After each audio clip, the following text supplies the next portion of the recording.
I'm Angel Marchev Jr. I am professor at the University of National and World Economy, and I'm once more going to be teaching you in level 2 of One Academy. The title of level 2 is Decision Making and Risk, Vital Parts of Our Everyday Lives. Throughout the course we're going to speak about, first of all, introduction to the concept, to the notion of risk and how to manage risk. Then we're going to take some time to see the quantitative aspects of risk-taking and risk analysis. Then we're going to speak about the psychological aspects of risk-taking. And after that, we're going to switch to rational decision-making. We're going to speak about the normative reasoning decision approach and game theory, both of which are directed towards rational decision-making. The notion of risk. Peter Bernstein, one of the leading authors on risk, have said in his very famous book, Against the Gods, a very famous quote: "More than any other development in the quantification of risk defines the boundary between modern times and the rest of history." So what is risk? Well, it is a revolutionary idea that separates modern times from the Dark Ages. So what is risk? It's a revolutionary idea that defines the boundary between modern progress and past Dark Ages. There are two ways to analyze it, a quantitative and a psychological. Quantitative says that the best decisions are based on numbers, and the psychological is stating that decisions are based on the beliefs about the uncertain future. The classical definition of risk is that it refers to the fact that the future outcome would be different from the future desired outcome. And this difference denotes the notion of risk. Risk presents opportunity as well as danger. The etymology of the word comes from at least 4 different languages. In Latin, it is used as a cliff or obstacle. Later it became the legislative term for damage. The Arabic word for risk means to seek prosperity, to dare. And this is the same with the Italian word, which is riscare. So what is risk? It basically is something that we cannot live without. There is only one situation when we don't have risk, and it is when we are dead. When we speak about risk, we are speaking about the so-called balancing behavior. It is the balance that we do all the time between the perceived dangers and the expected benefits. And basically, this is the real concept about risk. It is neither negative, neither positive only. It contains the possibility of having both positive and negative outcomes. The main instrument to deal with and to analyze risk is the so-called normal probability distribution.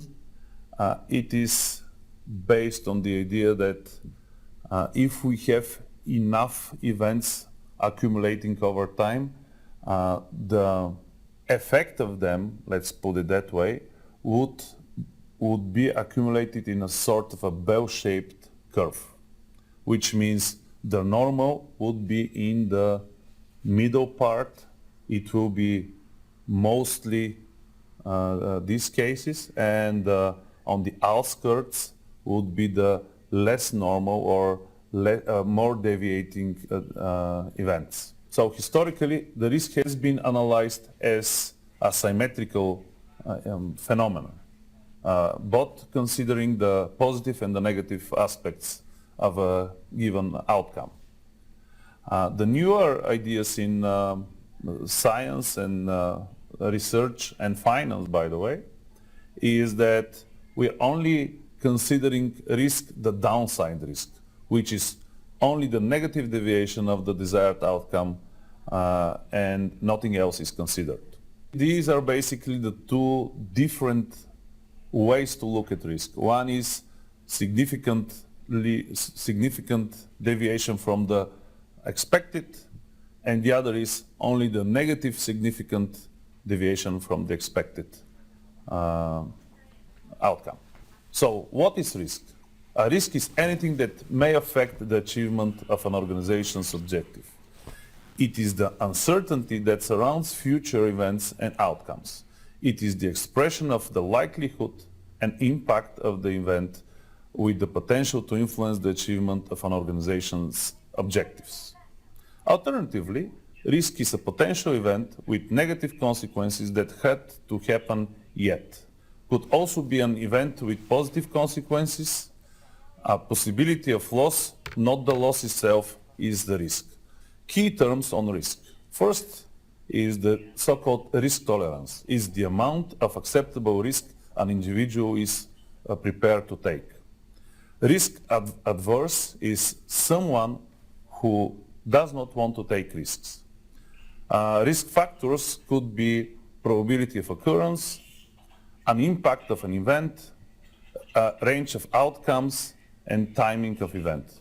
Risk factors could be many things, but mainly they are one of the four following things.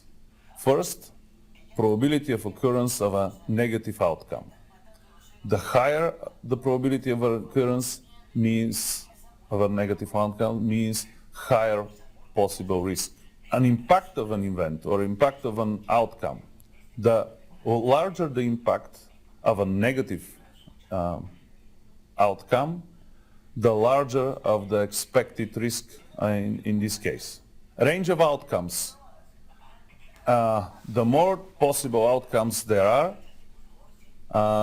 the more uncertainty we are facing at this moment of decision, which means we are facing more risk.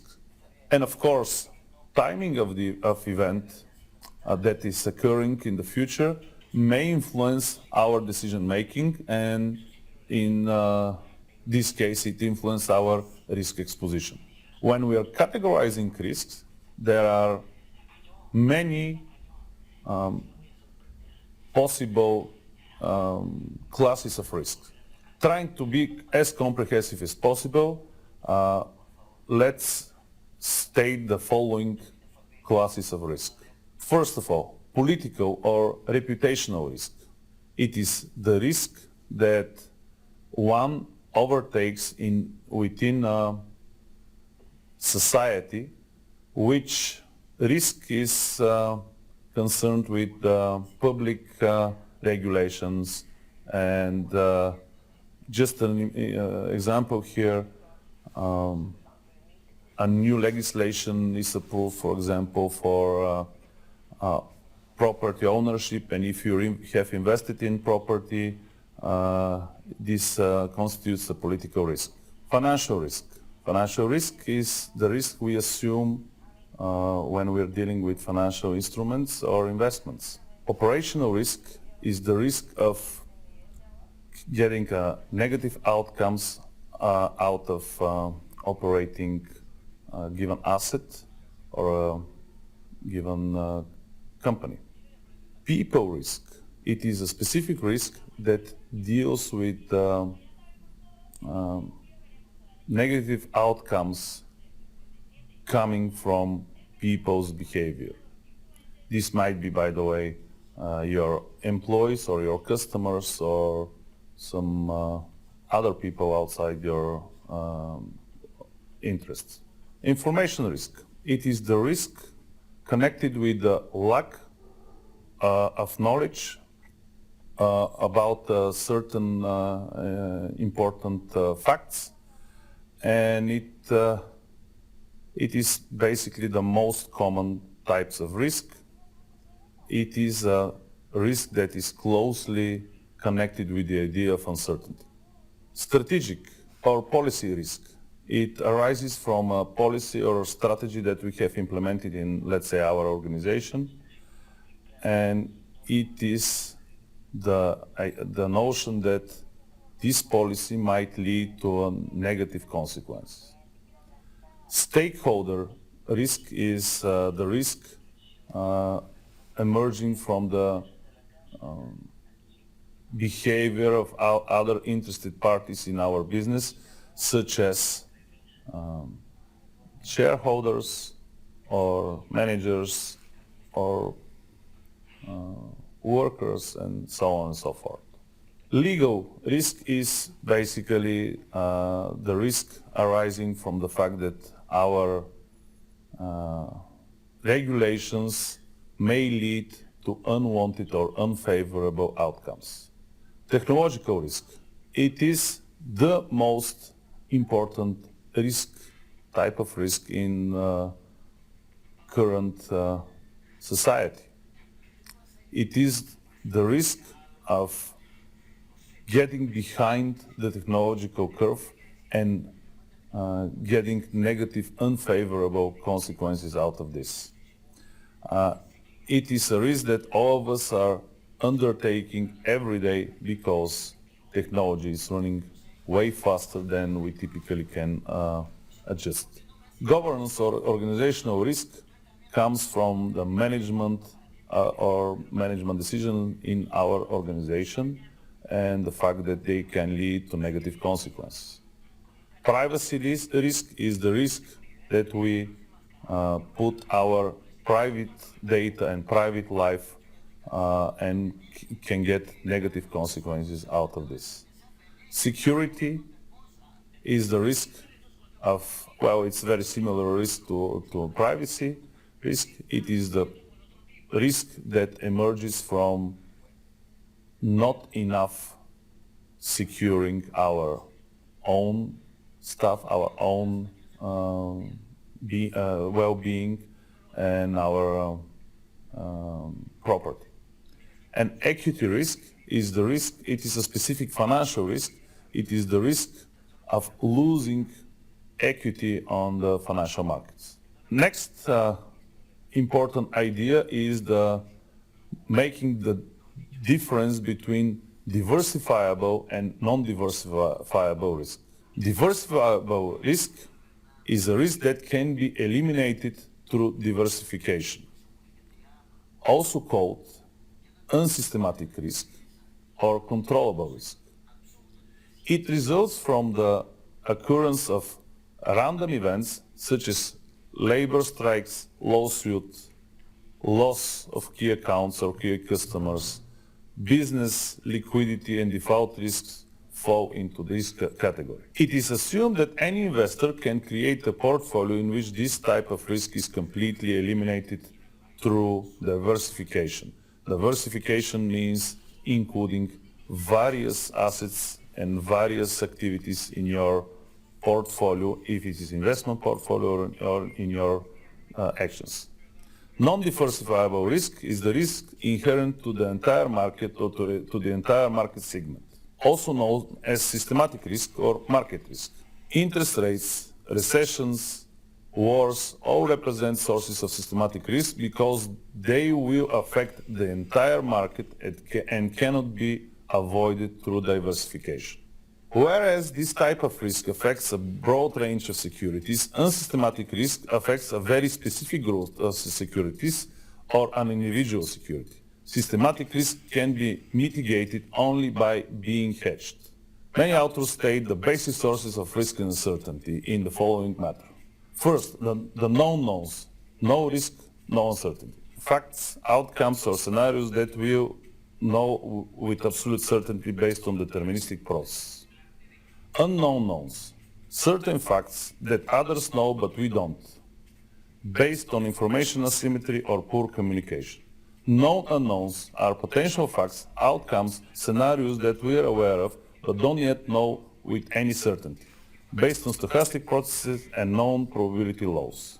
And unknown unknowns, potential facts, outcomes, or scenarios that we are not yet aware of, have not even considered, often rare and extreme events or outliers, or black swans, not considered due to lack of experience, imagination. The idea of variability. Uncertainty occurs if at least two possible outcomes can arise out of an event. If one possible outcome there is, then the outcome is known for certain and so there is no risk. For example, a house may have two possibilities in relation to fire. A house can catch a fire or uncertainty exists or may not catch a fire. If the house owner is certain that his house will not catch a fire, because it was entirely built using fire-resistant materials, then there is no risk associated with the fire because there is no uncertainty. Risk exists if there is uncertainty about the outcome of an event or an activity. The greater the number of outcomes from an event, the greater would be the uncertainty, and thus the greater would be the risk. For example, you can imagine a fixed return investment versus a stock investment, whereas the stock investment has a much more variability than the fixed return. Risk management. This is the next part of our level 2 course, One Academy. What is risk management? Risk management is the process involved with identifying, analyzing, and responding to risk. It includes maximizing the result of positive risks and minimizing the consequences of negative events. So, why do we manage risk? Business problems can be reduced as much as 90% by using risk analysis. The positives of using risk management is that there are more information available during planning, and there is improved probability of success and optimum decisions. The negatives derive from the fact that there might be a belief that all risks are accounted for, and it might not be true. And there is another risk that we might cut a project due to high risk level, otherwise we could have realized it. So how does risk management help? First of all, it increases the risk awareness and understanding within our organization and within our knowledge. Second, it allows intelligent and informed decision-making, which includes risk-taking. Third, risk management focuses the efforts and helps prioritizations of the tasks and goals ahead. One of the most important features of risk management is that it is a proactive and not reactive. So we prepare in advance for all the risks that may happen before they happen. Risk management improves the outcomes by achieving the objectives and thinking about achievement of the objectives. Risk management enables accountability, transparency, and responsibility within the organization and within the people we rely on. And in some cases, risk management may even mean survival in business or in life terms. There are several key terms connected with risk management. First, of course, risk. It is exposure to a chance of hazard. When we're speaking about risk management, we are using the modern definition of risk, which is looking only within the downside risk. Next key term is the risk level. It is a measure to represent the significance of the risk. Third key term is the so-called controls, or the actions that could eliminate or at least reduce the risk level. Residual risk is a term meaning the level of risk after implementing controls. Risk management basics. There are several ideas that are really basic and really easy to understand, but are key to the understanding of risk management. The first idea is that risk may affect the achievement of goals. It is an obvious one, but we should understand that it is risk is part of our everyday lives in business and otherwise. Effective strategies or actions to control risk can reduce the negative side of the risk. This is another notion which is obvious, but at the same time, it is something to state that we could control and mitigate the negative risks. There is a simple framework for implementing risk management that basically has 5 stages. Stage 1 is establishing objectives. Stage 2 is identifying risks and identifying possible controls, possible actions. Stage 3 is assessing the risks and assessing the possible controls that we can do. Stage 4 is evaluate which risk should be mitigated by which control, and of course take the action. And stage 5 is monitoring and reporting the whole risk management process.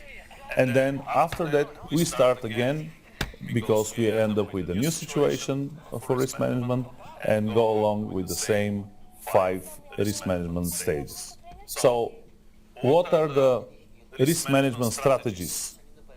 There are, first of all, 2 sides of risk management strategies, connected with negative risks and connected with positive risks. When we speak about negative risks, there are 4 possible strategies. First of all, try to avoid the negative consequences, probably by not doing something altogether, or probably by starting another type of project, for example. Second strategy is transferring part or all of the risk, which basically means some sort of insurance. Starting a business not alone but together with somebody else, or using insurance to transfer part or all of the risk, or using, when we speak about investment, using some hedging strategies. Third strategy to deal with negative risks is to mitigate the risk. So, of course, we already know that risk is something that we cannot delete altogether. There is systematic risk that we cannot erase, but we should do all the necessary actions to lessen the risk exposure. And what do we mean by that? Well, it typically means that we should be rational in our risk taking. There are risks that are worth taking on, and there are risks that are not worth taking on. And the latter, the ones that are not worth taking on, should be avoided altogether. And then the final strategy of risk management for negative risks is the so-called acceptance, which means, well, I know what is my risk, what is the possible outcomes, the negative outcomes, and I'm going to accept it, so that if it happens, it happens. If it not happens, it doesn't happen. But we are prepared to meet these negative outcomes. Now, when we speak about the positive risks, risk management strategies are 4, and they are somewhat corresponding to the negative ones. First of all, exploit if we have a positive risk, so an opportunity to have a positive outcome, then we should exploit this opportunity as much as possible. So put ourselves, our company, us in a position to better take advantage of the possible positive outcomes. So if it was a negative side of the risk, we should try to avoid. If it is a positive, we should try to exploit. Then share. If we have positive possible outcomes, sharing them would probably mean, which means, for example, sharing a business together, sharing a profit, sharing a benefit. This would probably mean that we are supplying risk management to somebody else, but obviously it is a rational idea because somebody else might do the same for us again. Third strategy is enhance the positive risk management. This strategy refers to the fact that if we are in a position to to have a chance to receive a favorable outcome, we should enhance this favorable outcome in advance as much as possible. And final, it is the same as in negative risk management. The final strategy is just accept the possible risk, which is basically do not do anything.